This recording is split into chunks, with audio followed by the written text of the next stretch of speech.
कांग्रेसी और ये लिबरल ग्रोह ने हमारे खिलाफ क्या क्या पाप नहीं किया, इन पापियों को हम फिर वोट देंगे क्या? बताएं। और इस सनातन संस्कृति को खत्म करने का हर कार्य अगर किसी ने किया है तो कांग्रेस और उनके सपोर्टर केजरीवाल जैसे लोग हैं। मोदी से बेहतर कोई है ही नहीं भाई, किसको हम लाएं? मेहनत देखा है राहुल गांधी का आपने? मैं देख चल चल के देखिए पूरा देश जोड़ रहे हैं कि नहीं जोड़ रहे हैं, न्याय दिला रहे हैं। देश जोड़ने का सेंस आप क्या निकाल रहे हैं? क्या देश जोड़ने से क्या मिलेगा? क्या युवा को रोजगार मिल जाएगा? क्या मिलेगा उससे? देश का इकोनॉमी बढ़ जाएगा। अगर एक कांग्रेस पार्टी आ जाए तो ये गारंटी कौन देगा कि वो सबको जॉब हो जाएगा? वो तो गारंटी ले रहे हैं। नहीं हो पाएगा, चीज पॉसिबल ही नहीं है। अरे वो गारंटी ले रहे हैं भाई साहब। बोलना और करना दोनों अलग सी बातें होती है। जो सरकार 10 साल सत्ता में रह चुकी होती है तो उसको दोबारा चुनना चाहिए, नहीं चुनना चाहिए, ये उन मुद्दों पर डिपेंड करेगा कि वो जब पहली बार सत्ता में आई थी तो क्या उसने जो मुद्दे रखे थे, जो उसने कहा था कि हम ये करेंगे, उसने वो किया कि नहीं किया। मोदी जी की सरकार 2014 में जब पहली बार बनी तो 2014 में बीजेपी के मैनिफेस्टो, एनडीए के मैनिफेस्टो में कुछ मुद्दे थे। क्या थे? पहला मुद्दा था कि हम मोदी जी की सरकार हर साल 2 करोड़ युवाओं को सरकारी नौकरी देंगे, रोजगार देंगे। क्या इन 10 सालों में 20 करोड़ लोगों को रोजगार दिया गया है या नहीं दिया गया है? ये मुद्दे तय करेंगे कि दोबारा चुनना चाहिए कि नहीं चुनना चाहिए। मोदी जी ने कहा था कि हम बुलेट ट्रेन चलाएंगे। इन 10 सालों में क्या बुलेट ट्रेन चली है कि नहीं चली है? नहीं चली है।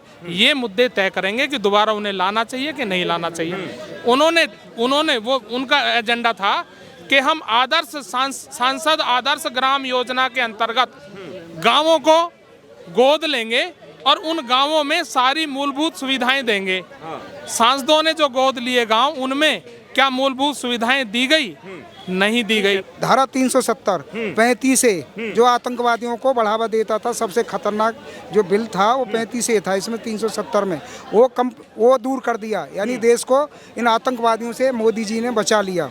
अब जहाँ तक इसकी ये बात करें, राम मंदिर उनके मैनिफेस्टो में था, वो उन्होंने निर्माण किया। देश जो मनमोहन सिंह जी के समय में 11वीं इकोनॉमी थी, आज मोदी जी के नेतृत्व में इस देश की इकोनॉमी 5वीं आ गई। और इस दुनिया में सबसे ज़्यादा इंफ्रास्ट्रक्चर पर काम करने वाला मोदी जी के नेतृत्व में केवल भारत ही बना। और जिस 63 साल में कांग्रेस ने मात्र 2 एम्स बनवाए थे, आज मोदी जी ने 22 एम्स बना के तैयार कर दिए, 10 साल के अंदर बन गए। इन्हें देखे मुझे ये जवाब दे दें कि कांग्रेस ने कोई तीसरा भी अगर एम्स बनवाया हो 2 के अलावा 63 साल में, पहले इन्हें पूछो कौन कौन सा बना। मैं आज कह रहा हूँ, पहला राज्य एक छोटा सा जिसमें आतंकवादी जो है आतंकवाद फैलता था, जम्मू कश्मीर, उसमें 2 एम्स तक बन के तैयार हो गए। जगह जगह इस देश में एम्स बनाए जा रहे हैं, IIT कॉलेज बनाए जा रहे हैं, IIM कॉलेज बनाए जा रहे हैं। और इस देश में 112% मेडिकल सीटों में वृद्धि हुई है 10 साल के अंदर, 112%। और मेडिकल कॉलेजों में 85% वृद्धि हुई है। ये संसद में स्टेटमेंट ऐसे कोई झुटलाया नहीं जा सकता। इन श्रीमान जी से जब इतना काम हुआ है भाई साहब, तो राहुल गांधी सड़क पे क्यों उतरे हैं? न्याय यात्रा क्यों कर रहे हैं? न्याय के लिए लड़ क्यों रहे हैं? न्याय उनके पूर्वजों ने सदैव इस देश के इस सनातन संस्कृति के खिलाफ हमेशा बुरा काम किया है। और इस सनातन संस्कृति को खत्म करने का हर कार्य अगर किसी ने किया है तो कांग्रेस और उनके सपोर्टर केजरीवाल जैसे लोग हैं।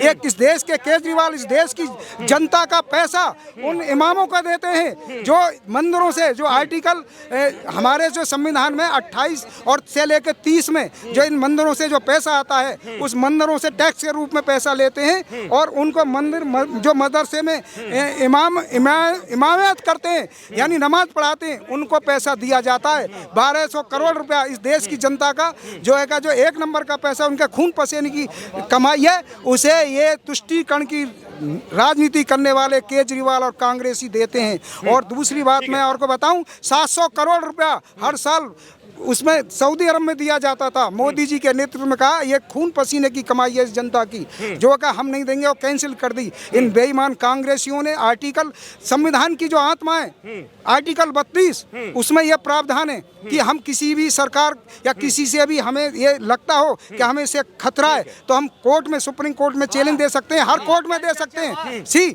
और परंतु 1995 का वक्फ बोर्ड नियम बना करके भी हमारी संविधान में हमें कोर्ट में जाने से मना कर दिया गया। हम इस देश के कोर्ट में, हम इस देश के कोर्ट में अगर हमारी जमीन पर वक्फ बोर्ड कब्जा कर लेता है तो हम उसमें नहीं जा सकते, हम चैलेंज नहीं दे सकते। तो इन्हें पूछिए कि इन कांग्रेसी और ये लिबरल ग्रोह ने हमारे खिलाफ क्या क्या पाप नहीं किया, इन पापियों को हम फिर वोट देंगे क्या?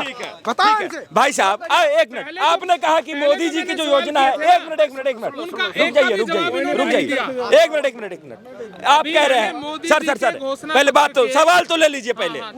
अच्छा, आपने कहा सर एक मिनट, आपने कहा कि मैनिफेस्टो में जो है जितने भी तरीके की बात हुई थी वो कंप्लीट नहीं हुआ। अब इस बार जो तीसरा टर्म होने वाला है उसमें मोदी जी कह रहे हैं कि अब की बार 400 पार, तो हवा में थोड़ी ना कह रहे हैं, उनको लग रहा है कि जनता हमारे साथ है तभी कह रहे हैं। देखिए ऐसे तो कुछ भी कह देंगे और ये सिर्फ मतलब ऐसे ही कह रहे हैं, हवा ही है। ये सब परसेप्शन बनाने की आदत होती है। और चलिए 400 पार नहीं, 399 मुद्दे पे बात कर रहे हैं, सिर्फ मुद्दे बात करेंगे। जो मैंने मुद्दे उठाए थे, 4-5 घोषणा पत्र के मुद्दे मैंने रखे, उन पर एक पर भी इन्होंने जवाब नहीं दिया। दूसरी बातें ये घुमाते रहे हैं। कौन से मुद्दे? अब सुन लीजिए, मैं आगे बढ़ रहा हूँ और आगे बढ़ रहा हूँ। इन्होंने राम मंदिर की बात करी, राम मंदिर बना, बहुत अच्छी बात है, बहुत, यानी 500 सालों के कानूनी प्रक्रिया के बाद ये राम मंदिर बना। एनडीए जब बना, अटल बिहारी वाजपेयी, लाल कृष्ण आडवाणी जी के टाइम में जब एनडीए बना, उसी समय भारतीय जनता पार्टी ने मंदिर के मुद्दों को अलग रख दिया कि भाई हम इस मुद्दे पे बात नहीं करेंगे। ये एनडीए जब बना जब की बात है, और आज तक वही एनडीए काम कर रहा है। सुन लीजिए, और वो मंदिर इस देश के सुप्रीम कोर्ट के फैसले के बाद, आदेश के बाद बना है। बहुत अच्छी बात है और हम सब उसके साथ हैं, अगर कांग्रेस वाले मंदिर बनने से इतने खुश हैं तो वो क्यों नहीं गए वहाँ पर? इनसे सवाल लीजिए। युवा तक से पहुंच चुका है कि कांग्रेस जो है वो राम मंदिर के खिलाफ थी। देखिए, मैं कोई कांग्रेस का प्रवक्ता नहीं हूँ। मैं, राम मंदिर बना है, वहाँ सबको जाना चाहिए, हम भी जाएंगे, ठीक है, हर एक को वहाँ जाना चाहिए, वो हमारा है। राम मंदिर हम सनातनियों का है, सारे देशवासियों का है, सबको जाना है, वहाँ जाना चाहिए, इसमें कोई गलत नहीं है। भाजपा की प्रॉपर्टी नहीं है, पूरे हिंदुस्तान का राम मंदिर है, पूरे वर्ल्ड का राम मंदिर है, सारे सब जाएंगे राम मंदिर, कोई अकेले नरेंद्र मोदी जी का नहीं है। क्या शुभ नाम हुआ आपका? अमित कुमार। कहाँ, बिहार में कहाँ के रहने वाले हैं? जहानाबाद के रहने वाले हैं। बिहार के लोग काफी जो है वो थोड़ा सा राजनीतिक माहौल में घुले रहते हैं पहले से। क्या लग रहा है 2024 के चुनाव में नरेंद्र मोदी हैट्रिक मार पाएंगे कि नहीं? हाँ, फिर से आ जाएंगे। हाँ, जरूर से फिर से आ जाएंगे। मतलब ऐसे ही आ जाएंगे? कुछ काम किए हैं? जहाँ तक काम का बात है, विदेश जो नीति है इनका और सब पार्टियों से बेहतर ही है, इसका नतीजा है कि फिर से आ जाएंगे। हाँ, आराम से। अच्छा, एक बात बताइए, नरेंद्र मोदी जी का 10 साल रहा शासन, लोग कह रहे हैं कि परिवार त्रस्त है, महंगाई इतना ज़्यादा बढ़ गया है कि लोग वोट देना चाह ही नहीं रहे हैं। एक परिवार में कोई एक कमाने वाला है तो जो शादीशुदा इंसान है उसकी पत्नी इतनी मतलब कि उससे गुस्सा करती है कि महंगा हो गया है सामान, ज़्यादा करके लाओ, तो महंगाई के कारण थोड़ा कम करके लाता है, इसलिए जो है जो पारिवारिक माहौल थोड़ा सा खटखटा सा रहता है। देखिए, जहाँ तक महंगाई का बात है तो महंगाई बढ़ेगा ही। अब रह गया बात जॉब का, तो प्राइवेट सेक्टर के लोग, प्राइवेट में मतलब खुद का बिजनेस सेटअप करना पड़ेगा, सब लोग को करना पड़ेगा।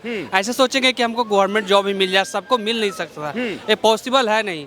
आने वाले समय में अगर देखा जाए तो जितने भी मतलब गवर्नमेंट सेक्टर है वो सब प्राइवेट हो जाएंगे, तो आदमी को काम करना पड़ेगा। लोग गवर्नमेंट में इसलिए जाना चाहते हैं कि काम करना ना पड़े, और काम करना नहीं पड़ते फिर कैसे कोई डेवलप करेगा? एक बात बताइए भैया, आपकी शादी हुई है? हाँ जी, हो गई। शादी हो गई है? हाँ जी, हाँ जी। कभी परिवार में कहा गया हो कि 5 किलो राशन लेके आना है, अब महंगाई के चलते आप 3 किलो लेके गए हो, तो कभी डांट सुने हैं कि नहीं सुने? हाँ, जरूर जरूर सुने हैं। तो महंगाई बढ़ गया है। हाँ, देखिए बताए, महंगाई बढ़ी है, मानते हैं महंगाई बढ़ी है। तब बताइए कि परिवार में भाभी से डांट सुनना है, फिर भी मोदी जी को ही लाएंगे।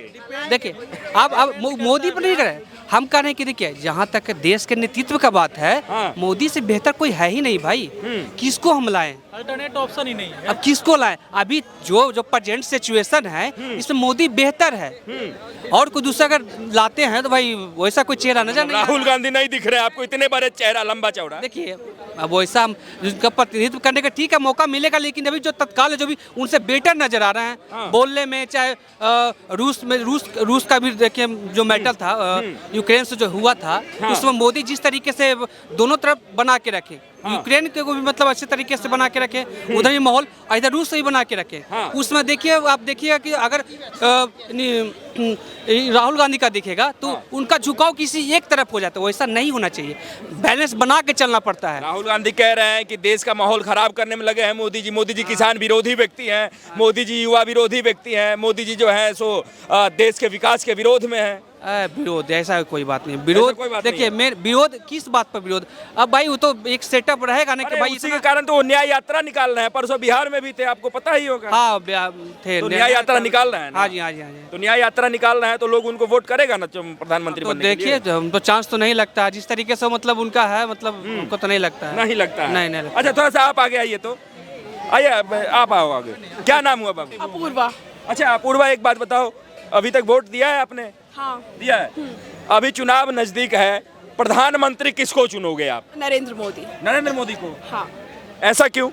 क्योंकि मेरे अकॉर्डिंग उनका जो काम है वो ज़्यादा अच्छा है, और अभी अपोजिशन भी इतना बेटर नहीं है हमारे कंट्री में, तो उसके अकॉर्डिंग अभी जो है वो नरेंद्र मोदी बेस्ट है। अच्छा, अपोजिशन बेटर नहीं लग रहा है आपको? कांग्रेस पार्टी या फिर पूरा गठबंधन एक तैयार हुआ है, आप तो पढ़ रही हैं, इंडिया अलायंस नाम है उसका, तो वो अपोजिशन आपको तगड़ा नहीं दिख रहा है? नहीं, मेरे अकॉर्डिंग नरेंद्र मोदी बेस्ट है, उन्होंने जो भी काम किया है वो मुझे सेटिस्फाई है। राहुल गांधी को कैसे देखते हैं, वो प्रधानमंत्री बनेंगे कि नहीं बनेंगे? मुझे नहीं लगता। नहीं लगता ऐसा? नहीं। ऐसा क्यों? इस पे लगता ही नहीं है वो बनेंगे नहीं। लीडरशिप क्वालिटी अच्छा, या हाँ, कुछ भी उनकी चीज जो है ये उनकी जो लीडरशिप क्वालिटी है वो उतनी बेस्ट नहीं है। उतनी बेस्ट नहीं है। नहीं। लेकिन अगर यदि बात करें हम, वो कहते हैं कि देश का पीएम पढ़ा लिखा होना चाहिए, और वो खुद को भी कहते हैं कि हम विदेश से पढ़ के आए हैं, तो ऐसे प्रधानमंत्री को चुनना चाहिए कि नहीं चुनना चाहिए? बात सही है, बट हम जो काम है उनकी समझ भी होनी चाहिए, तो उसके अकॉर्डिंग अगर देखा जाए तो सबसे ज़्यादा अगर कोई हमारे देश के लिए कुछ कर रहा है तो वो नरेंद्र मोदी ही है। तो वो जैसे अभी हमारे जो फॉरेन में भी अभी उनका जो स्टेटस है आज, उसके उनके वजह से इंडिया का नाम भी काफ़ी डेवलप हो रहा है, तो ये अच्छा लगता है। प्रधानमंत्री किसको बना रहे हैं आप लोग 2024? प्रधानमंत्री ये मोदी के अलावा जो है कोई लीडरशिप क्वालिटी दिखता नहीं है, ना ही कूटनीतिक ऐसा है, ना ही कुछ भी ऐसा चीज है। आप कह रहे हैं ये हमारा जो है रोजगार युवा के जो है विरोध है, ऐसा कौन कहता है? और आप हमारे मेहमान से पूछ रहे थे कि ये अगर जो है बीबी लाती है, देखिए क्या होता है, डिपेंड करता है हमारा पर कैपिटा इनकम पे, इकोनॉमी पे। जब हमारा देश का इकोनॉमी बढ़ेगा तो पर कैपिटा इनकम भी सबका बढ़ता है। तो अगर या 2 रुपये का दूध ला रहे हैं, या फिर ठीक है, अगर फिर जो है आने वाले समय में 4 रुपये का दूध आएगा, तो इनका इनकम में भी ग्रोथ होगा, डीए में भी ग्रोथ होगा, हर एक चीज में ग्रोथ होता है। तो वो हमारा देश के नेतृत्व के कारण होता है। क्यों? तो कंस्ट्रक्शन बेसिस हो गया या इंफ्रास्ट्रक्चर बेसिस पे हो गया, ये टोटली पे काम हमारा किया जा रहा है, स्किल पे काम किया जा रहा है युवा का। क्योंकि देखिए पॉपुलेशन इतना है तो सबको जॉब तो नहीं दे सकते हैं, सीट उतना ही अवेलेबल है। सबसे बड़े सबको जॉब नहीं दे सकते हैं, तो फिर भी मोदी ही क्यों? यही हम जानने की कोशिश इस अगर एक कांग्रेस पार्टी आ जाए तो ये गारंटी कौन कहेगा कि वो सबको जॉब हो जाएगा? वो तो गारंटी ले रहे हैं। नहीं हो पाएगा, चीज पॉसिबल ही नहीं है। अरे वो गारंटी ले रहे हैं भाई साहब। बोलना और करना दोनों अलग सी बातें होती है। उनके भी अगर सत्ता, राहुल गांधी के बाद तो विश्वास नहीं हो रहा आपको? वो क्वालिटी नहीं है। बात उनका स्टेटमेंट सुन लीजिए, बात करने का जो है क्या कुछ गाली गलौज सिर्फ करते रहते हैं एक दूसरे का जो है। राहुल गांधी को क्या करना चाहिए कि अगर ये कुछ नियम ला रहे हैं मोदी, तो उनको जो है पोजीशन में ऐसा कुछ नियम लाना चाहिए कि हाँ इससे मैं बेटर कर सकता हूँ। तो जो है कोई युवा जो है या फिर कोई भी जो सिटीजनशिप हमारा चुनेगा, ये चीज तब उनमें जो ऐसा दिखा कि हाँ क्वालिटी बेस्ट है उनके अंदर। तब वो चुन के आएंगे, लेकिन उनके अंदर ना दिखता है, ना वो बोल पाते हैं, ना ऐसा जो लीगेसी ले आ पाते हैं कि ऐसा कुछ जो है हमारा कानून ऐसा ला पाए कि जो कि बेहतरीन लगे हम लोग को।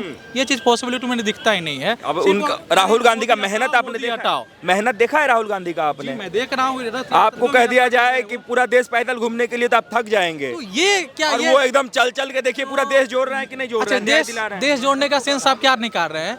क्या देश जोड़ने से क्या मिलेगा? क्या युवा को रोजगार मिल जाएगा? क्या मिलेगा उससे? देश का इकोनॉमी बढ़ जाएगा? मतलब नियम क्या है ये? ना रुक जाइए 2 मिनट, है ना? हाँ। क्या हो सकता है? मतलब ये युवा को जोड़ने से हाँ, अच्छा कुछ नहीं होगा। क्या बढ़ेगा? आपको क्या मिल गया भाई? अगर ये घूमे टोटल हमारे, तो क्या इकोनॉमी बढ़ गया हमारा?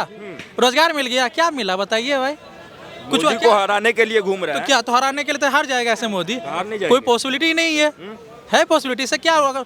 वो तर्क निकालें कि हाँ हम इससे बेटर कर सकते हैं, युवा को रोजगार मैं इस बेसिस पे दे सकता हूँ, इस सेक्टर में इतना दे सकता हूँ, इस सेक्टर में इतना सकता हूँ, वो लाए नियम वो बताएं तो फिर लग सकता है। बस सिर्फ मोदी हटाओ, मोदी मोदी का समर्थक है उसको विपक्ष जो है सो मोदी भक्त कहता है, अच्छा लगता है? ये मोदी भक्त है, मोदी की नीतियों को सपोर्ट करता है। मोदी अंधभक्त नहीं होता है कोई भी, सपोर्टिव उनकी नीतियाँ अच्छी चलती है, इकोनॉमी अच्छा हमारा बढ़ा रहा है, देश की विदेश नीति सही है।